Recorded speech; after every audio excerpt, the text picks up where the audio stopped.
Shalom, shalom à toutes et à tous dans le nom de notre Seigneur Jésus-Christ. C'est encore une grande joie pour moi de partager avec vous cette bonne nouvelle. C'est une bonne nouvelle pour nous qui avons soif de Dieu. Car c'est cette révélation qui nous permettra d'atteindre la dimension que Dieu demande que nous atteignions. Nous allons prier. Saint-Esprit, Dieu qui révèle les choses cachées, nous sommes disposés à toi comme des élèves assoiffés de la connaissance. Touche notre esprit et révèle-nous ce qui est caché à travers ce message. Laisse que quelqu'un soit inondé par cette révélation, afin que son opération soit visible dans ces derniers temps. Au nom de Jésus-Christ. Je voudrais m'entretenir avec vous sur ce thème que j'ai intitulé « Des créatures au Créateur ». C'est-à-dire quitter du niveau en tant que créature, arriver au niveau où tu deviens créateur toi-même. Quitter du niveau où tu es simplement créé, atteindre un niveau où toi maintenant tu commences par créer les choses. Vous savez, la vie chrétienne, elle est manifestée par la puissance de Dieu. Les chrétiens sont reconnus par la présence de la puissance dans leur vie. Mais nous devons savoir que la puissance de Dieu, elle a une source. Dans la Bible, vous allez voir que tous les hommes de Dieu qui ont manifesté la puissance de Dieu avaient cette source-là. C'est quoi? C'est la présence de Dieu, c'est l'intimité de Dieu. Vous allez voir que ils n'ont pas manifesté la puissance étant déconnectés de Dieu. Leur secret, c'est qu'ils étaient intimes avec Dieu. Et c'est l'intimité avec Dieu maintenant qui produisait la puissance qu'ils ont utilisée et opéré les miracles avec. Quand nous prenons le cas de Moïse, c'est le moment où il a rencontré Dieu sur le mont Sinaï maintenant qu'il a su que le bâton qu'il tenait dans sa main pouvait faire quelque chose. Si nous prenons le cas de Jésus-Christ, c'est lorsqu'il fut baptisé par Jean dans le Jourdain et que le Saint-Esprit est descendu sur lui qu'il a commencé à manifester son ministère en tant que Messie. Donc, du coup, nous savons que la puissance du chrétien vient de l'intimité, de la présence qu'il établit avec Dieu. Alors, le problème que nous oublions parfois, c'est que Dieu étant une personne a différents types de relations avec nous, basant sur la position ou bien notre niveau d'évolution. C'est-à-dire la relation qu'il établit avec nous lorsque nous sommes des créatures ne sera pas la même relation qu'il va établir avec nous lorsque nous avons changé. C'est pourquoi la grande bénédiction que Dieu nous a donnée, c'est qu'il nous a créés dans le temps. Et toutefois que l'homme est créé dans le temps, il a la capacité de devenir. C'est pourquoi la Bible dit, Dieu a puisé la poussière de la terre, il a formé le corps de l'homme, il a soufflé dans ses narines le souffle de vie, puis il est devenu un être vivant. L'homme devient. La loi qui gouverne le monde spirituel, c'est la loi de l'éternité. Pendant que la loi qui gouverne le monde physique, c'est la loi du temps. Nous tous, nous sommes suspendus dans le temps, étant dans le physique. Et dans le spirituel, il n'y a pas le temps, il y a l'éternité. Voilà la raison pour laquelle on ne naît pas dans le monde spirituel, on ne grandit pas dans le monde spirituel. L'état dans lequel tu es né, c'est comme ça tu demeures. Alors si nous sommes dans ce monde physique et nous sommes appelés à changer, cela veut dire que c'est possible pour nous de quitter une dimension, arriver à une autre dimension. Et il y a une vraie dimension que si nous atteignons cette dimension, notre relation avec Dieu sera très intime. Et le résultat, la puissance que nous allons utiliser maintenant sera automatiquement puissante.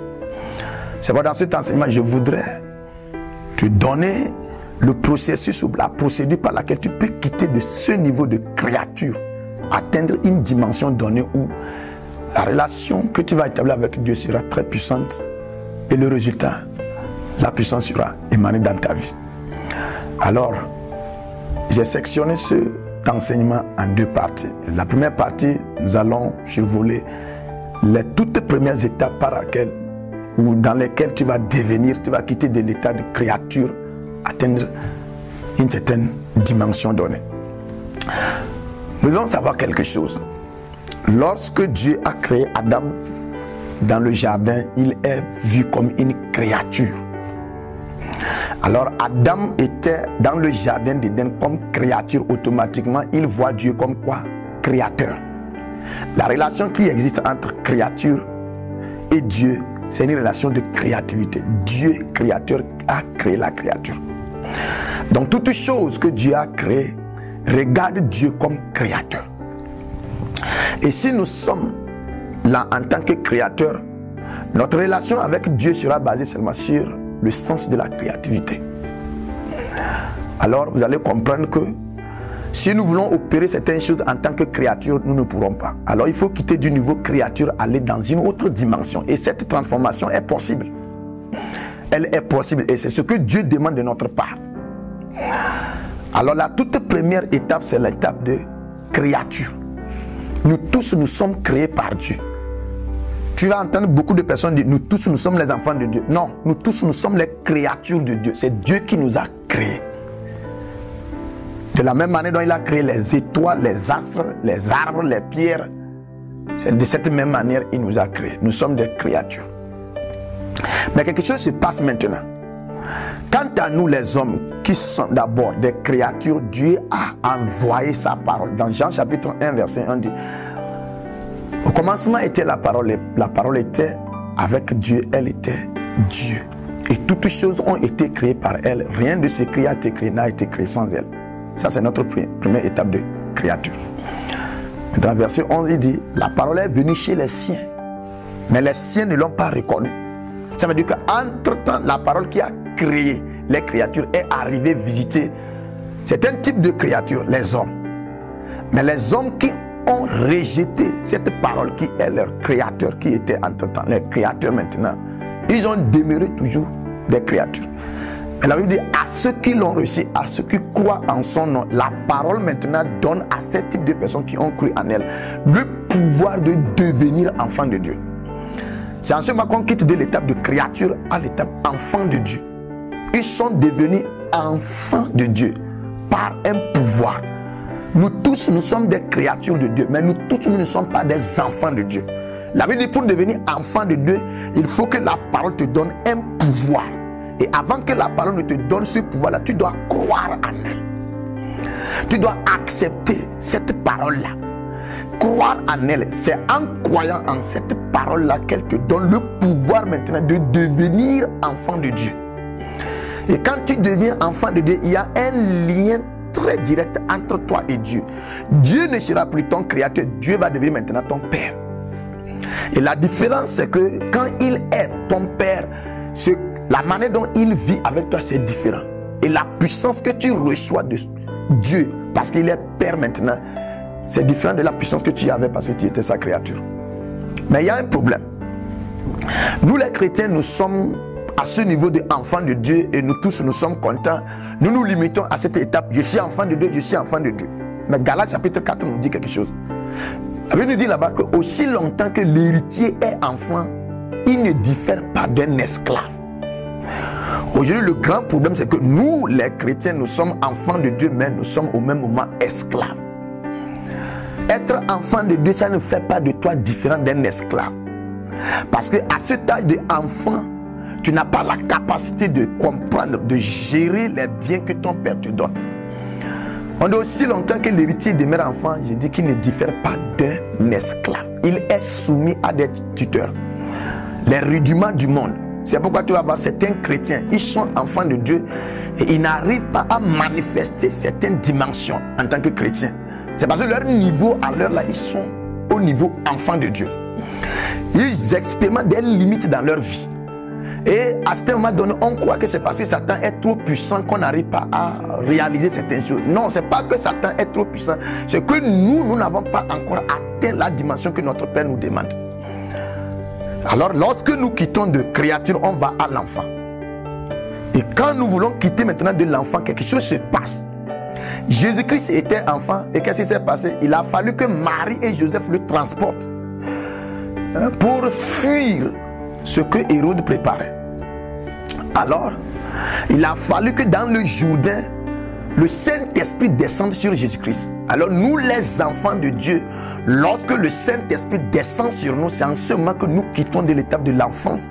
Nous devenons maintenant fils. Et Romains 8, verset 14 nous dit, tous ceux qui sont conduits par l'Esprit de Dieu sont fils de Dieu. C'est le moment que le Saint-Esprit est descendu sur Jésus, que pour la première fois, la voix s'est fait entendre dans le ciel. Dieu n'a pas dit, celui-ci est mon enfant. Dieu a dit, celui-ci est mon fils bien-aimé en qui j'ai mis mon affection. Et dans le désert, lors de la tentation, Satan n'a pas dit, si tu es enfant de Dieu. Satan a dit, si tu es fils de Dieu. Autrement dit, Satan connaît qu'il y a une différence entre enfant de Dieu et fils de Dieu. C'est les fils de Dieu qui peuvent opérer des miracles, qui peuvent transformer les pierres en pain. C'est une dimension. Et si tu n'as pas encore atteint cette dimension dans ces derniers temps, tu vas échouer devant certaines situations, tu seras étonné. Et pourtant, je suis chrétien, je suis sincère. Ce n'est pas que tu n'es pas sincère, c'est que ta maturité n'est pas encore parfaite. Donc nous quittons de créatures, nous allons à quel niveau? Au niveau de enfants de Dieu, lorsque nous recevons la parole. Maintenant, lorsque nous recevons l'Esprit de Dieu, maintenant nous devenons fils de Dieu. Et c'est lorsque nous devenons fils de Dieu maintenant que le monde arrivera maintenant à nous reconnaître, à détecter qu'on est similaire à notre Père. Fils de Dieu. À l'heure là, je demande que tu te lances à la recherche de l'acquisition de ce qui fait de toi fils de Dieu. Le Saint-Esprit cherche maintenant, il t'attend à rentrer en intimité avec toi pour te transformer d'un enfant en un fils. C'est lorsque le Saint-Esprit va commencer par te guider, par te conduire. Lorsque tu vas accepter être sous la conduite du Saint-Esprit, que tu porteras le nom de fils. Et quand tu seras fils, toi-même tu sauras qu'il y a une différence entre quand tu étais enfant et maintenant que tu es fils. Cette partie nous a amené à connaître ces trois étapes-là, créature, enfant et fils. Et ma prière pour toi en ce moment, c'est que dans ces derniers temps où Dieu demande les fils, que le Saint-Esprit te saisisse et te transforme d'un enfant en un fils, afin que tu puisses maintenant porter ce titre de fils de Dieu dans ces derniers temps et manifester sa gloire. Tu es richement béni par ce message, et dans les prochaines séances, nous allons revenir détailler et parvenir jusqu'à la dernière étape où tu vas manifester la gloire de Dieu. Tu es béni. Shalom.